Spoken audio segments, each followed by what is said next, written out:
వెనకకుంటే అందరు కనబడతారు. ఇగో ఇన్స్టాగ్రామ్ లో ఓపెన్ చేయకు వీడియో, డైరెక్ట్ వీడియోలో ఓపెన్ చేయి. ఎంత కంటెంట్ ఒక్కటి నిమిషాలు ఎండ్ చేస్తాం. సో అందరికి సబ్స్క్రైబర్స్ కి thank you so much everyone. ఎందు గురించి అంటే ఇప్పుడు అన్న వాళ్ళు అందరు వచ్చారు, ఏది నిజం ఏది అబద్ధం కూడా అన్ని నిరూపించారు. అన్న వాళ్ళు ఇంత స్టాండ్ చేసి ఇంత చేసి చూపించినందుకు అందరికి థ్యాంక్స్ అన్న, అందరు కూడా చెప్తున్నా.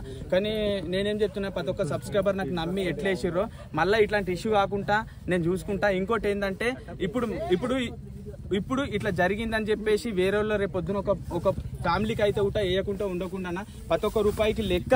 ఇప్పుడు ఏదో మిస్టేక్ జరిగిపోయిందని చెప్పేసి మీరు వేయకుండా పోతే ఒక ఫ్యామిలీకి నాశనం అవుతుంది అన్న. నేను ఒకటి రిక్వెస్ట్ చేసి ఒకటే అడుగుతున్నా, ప్రతి ఒక్క సబ్స్క్రైబర్స్ కి నేను చేసింది ఏం తప్పు లేదన్న. మొత్తం ఇక వీళ్ళందరి సమానంలో నేను అడుగుతున్నా, నేనేమైతే తప్పు చేయలే. బ్రదర్ కొంచెం మాట్లాడినందుకు నాకు కొంచెం బాధ అనిపించింది. నేను వీళ్ళు చెప్పిన దానికో ఏదానికో కొన్ని క్వశ్చన్లు అడిగిండు, కొన్ని బాధ అనిపించినాయి అన్న నాకు. ఇప్పుడు అన్న తర్వాత నీకు ఏమనిపిస్తుంది అన్న? అయితే గైస్ ఇగో ఇప్పటి వరకు అయితే మేము మధ్యాహ్నం నుంచి ఇగో అంటే సాయంత్రం ఆల్మోస్ట్ సాయంత్రం నుంచి ఇప్పుడు రాత్రి అయింది. అప్పటి నుంచి వీళ్ళని ఒక ఏంటంటే సోషల్ మీడియా తరపు నుంచి వీళ్ళని ఇంటరాగేషన్ లాగా కొన్ని క్వశ్చన్స్ అయితే అడగడం జరిగింది. ఫైనల్ గా తెలిసింది ఏంటంటే ఇప్పుడు కట్టప్ప కొన్ని విషయాల స్టాండ్ తీసుకోకపోవడం కట్టప్ప తప్పు. కానీ లాస్ట్ కి తెలిసింది ఏంటంటే వంశీ అనే పిల్లగాడు వాళ్ళ ఫ్రెండ్స్ తో తాగి కొన్ని పైసలు అయితే ఖర్చు చేసిండు. వీళ్ళ పైసలు అంటే వీళ్ళే కాదు, మీరు ఇచ్చిన పైసలే వీళ్ళకి పడ్డాయి. అయితే అవి చేరాల్సిన వ్యక్తులకు చేరకుండా అవి మధ్యలో కొంచెం గ్యాంబ్లింగ్ అయ్యి ఆ పైసలు ఎక్కడికో వెళ్ళిపోయినాయి, తాగిర్రు, తందనాలు ఆడిర్రు. లాస్ట్ చెప్పు నేను మాట్లాడు. ఇంకో క్వశ్చన్ అయిపోయింది కదా అన్నది. ఇంకో క్వశ్చన్ ఏంటంటే, నువ్వు తెలుసుకోకుండా డైరెక్ట్ కట్టప్ప దెంగిపోయి ఉండని డైరెక్ట్ ఎట్లా అంటావు? మేమందరిని కూర్చోబెట్టి చేసిన తర్వాత చేస్తే ఓకే అన్న, మీరిద్దరు మాట్లాడినా నాకు బాధ, నేను అడుగుతున్నాను. ఖచ్చితంగా నీ క్వశ్చన్ వ్యాలిడ్ క్వశ్చన్. కట్టప్ప దెంగిపోయిండని చెప్పేసి అన్న మాట నేను వాస్తవమే. ఎందుకు అన్నానంటే, ఇక్కడ నువ్వు ఫస్ట్ ఆఫ్ ఆల్ సహాయం కోసం వీడియో తీసేసినావు, పెట్టినావు, వీడియో తీసి పెట్టినావు, మళ్ళీ అదే వీడియో తీసేసినావు. అది నీ కారణాలు నీకుంటాయి అబ్బా, నీ కారణాలు నీకుంటాయి. ఒక్క నిమిషము, నీ కారణాలు నీకుంటాయి. కానీ ఇన్స్టాగ్రామ్ లో నేను చూసినప్పుడు వీడియో లేదు.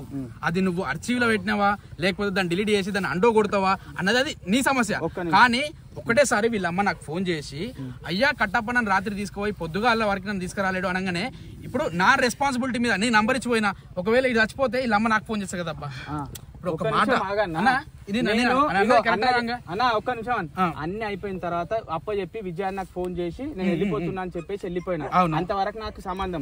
తర్వాత నేను తీసుకోవాలే, నేను ఏం చేయలే కాబట్టి నాకు ఎట్లా సంబంధం అయితే. ఇంకోటి విషయం చెప్తున్నా, ఒక్క విషయం, యూట్యూబర్స్ ఎవరైనా సరే ఏం తెలియకుండా మొత్తం మ్యాటర్ అయిపోయిన తర్వాత అందరు కూర్చోబెట్టే వీడియో చేయాలి. కానీ సపరేట్ గా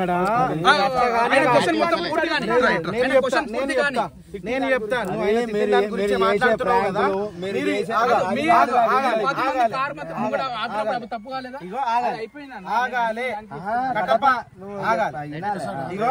ఆయన తిట్టిండో దానికి బాధ అనిపించింది కదబ్బా. యూట్యూబ్ లో ఉన్నాం ఫస్ట్ ఆఫ్ ఆల్. ఇప్పుడు ఆయన నేను తిట్టిండా, ఏమని దెంగిపోయిండా అని ఫస్ట్ తిట్టిండా? నేను ఉన్నా కదబ్బా పక్కకు. మరి ఈయన లంజగొడకాన్ని తిట్టిండు, దగ్గర పెట్టుకొచ్చాయి లంజగొడకాన్ని తిట్టిండు. ఆయన ఒక వీడియో పెట్టిండు, ఈయన ఒక వీడియో పెట్టిండు, నువ్వు ఒక వీడియో పెట్టిండు. అంటే జనాల పిచ్చోళ్ళు, మేము ఆ పిచ్చోళ్ళు. మేము ఎంక్వైరీకి వచ్చినాం. ఎంక్వైరీకి వచ్చిన తర్వాత అక్కడ వీళ్ళు చెప్పే దాన్ని బట్టి కన్సిడర్ చేసి మాట్లాడతాము. ఇక్కడ నీకు ఫోన్లు చేసినాము, నేను రమ్మని చెప్పినాము, నువ్వు వచ్చినావు, నువ్వు వస్తాను నేను నైట్ చెప్పినావు. వాళ్ళు చెప్పే దాన్ని బట్టి కదా. అప్పుడు ఒక తల్లి వచ్చింది, ఆ తల్లి నా కొడుకుని కూడా తిట్టిండు, కట్టప్ప ఈ ఊరికొస్తే కొట్టి పంపిస్తామని చెప్పిండు. మరి ఇట్లా కన్సిడర్ చేస్తాము. ఇప్పుడు అంటున్నా కదా, ఇప్పుడు ఇంతమందిని పిలిపించి మాట్లాడిన తర్వాత తప్పు లేదు తెలిసిన తర్వాత కదా మేము కన్సిడర్ చేసి చెప్పేది. ఇప్పుడు అన్నాడు హీట్ ఆఫ్ ద మూమెంట్ లో ఒక మాటనైతే అన్నాడు. ఎందుకంటే వాళ్ళు చెప్పిండ్రు కాబట్టి. ఎందుకంటే నా ఇంటికి రాలు పైసలు, ఇంటికి రాలు. ఇక్కడ కట్టప్ప చేసింది, కట్టప్ప వస్తే కొడతామా అని చెప్పిండ్రు. మరి ఊరోళ్ళు మరి నువ్వు ఊరోళ్ళకి సమాధానం చెప్పాలి. మాట్లాడుతున్నా విడిచి చెప్తా. నేను తప్పు చేయలేను కదన్నా. ఇప్పుడు ఈయన తప్పు చేసిన డైరెక్ట్ మీరు ఇద్దరేం మాట్లాడలేదు, నా ప్రతి వీడియో చూసినా. ఇప్పుడు ఈయన డైరెక్ట్ ఫేస్ టు ఫేస్ వాళ్ళ అమ్మ మాట్లాడుతుంటా. నువ్వు ఒక తప్పు చేసినావు, ఒక ఒప్పు చేసినావు. నేను చెప్తా. నువ్వు చేసిన ఒప్పేం తెలుసా, వాళ్ళకి మంచి చేద్దాం అనుకున్నావు. నువ్వు చేసిన తప్పేం తెలుసా, చేసిన మంచిని నువ్వు లాస్ట్ దాకా స్టాండ్ తీసుకోకుండా నువ్వు వీళ్ళు దెంగిపోతున్నా కూడా నువ్వు ఆపకుండా ట్రై చేసి వచ్చినావా? నువ్వు ఉన్నా లేకపోయినా అబ్బా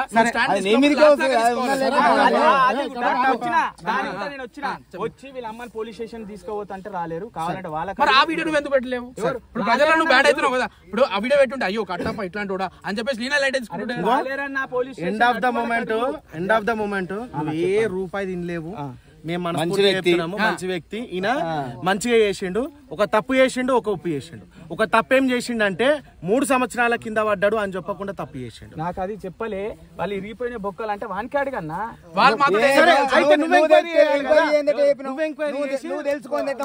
పేదోడు అన్న ఒకటి చెప్తుంది, పేదోడు బొక్కలు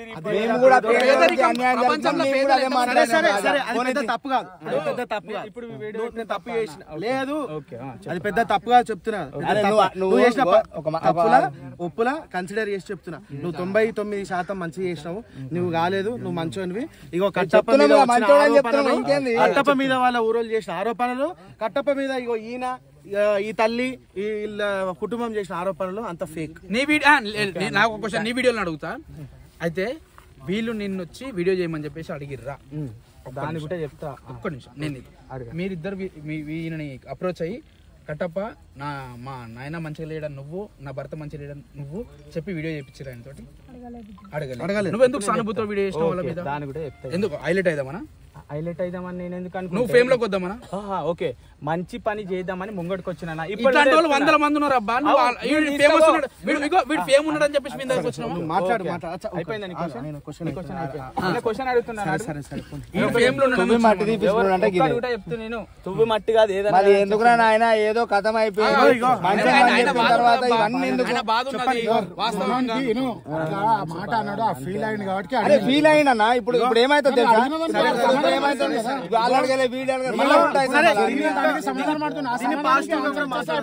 పాజిటివ్ గా కూడా మాట్లాడొచ్చు. వాళ్ళు అడగకున్నా గానీ వాళ్ళకి ఏదో న్యాయం జరుగుదాం అన్నట్టు అదే టెన్షన్ లా, అదే ఇంటెన్షన్ లా ఏపీయొచ్చు. మరి 10 మంది పెడుతున్నారు యూట్యూబ్ లో, ఎవడో అనుకో పైసలు ఇస్తున్నారు, వీళ్ళకి ఒక సాయం చేస్తాను నా తరపు నుంచి అనుకున్నాడేమో, అనుకున్నాడేమో ఏదో ఒక చిన్న స్వార్థంతో. నేను కూడా మంచిగా హైలైట్ అవుతా అంటే నేను కూడా కొంచెం ప్రజలకు లేదు, నేను అంటుంది ఆ హైలైట్ కాదు, నేను అంటుంది అట్లా హైలైట్ కాదు.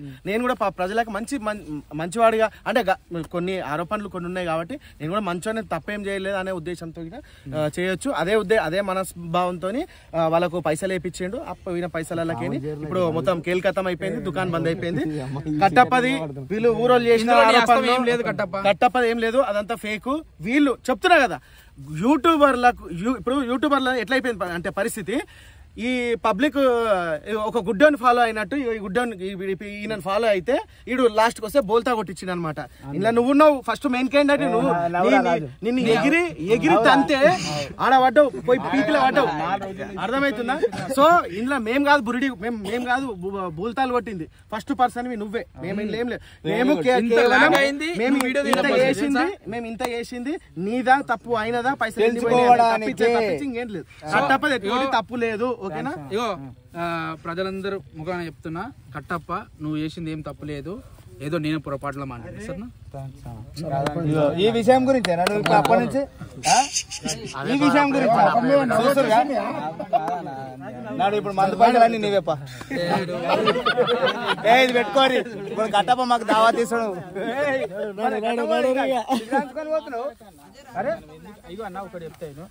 నువ్వు మాట్లాడలే మాట నేనన్నా, అరే నేనన్నా అయ్యా నీకెందుకంత బాధ అవుతుంది? నిజంగా ఈడ ఉండవలసిన నువ్వు కాదురా నాయన, నువ్వు అక్కడ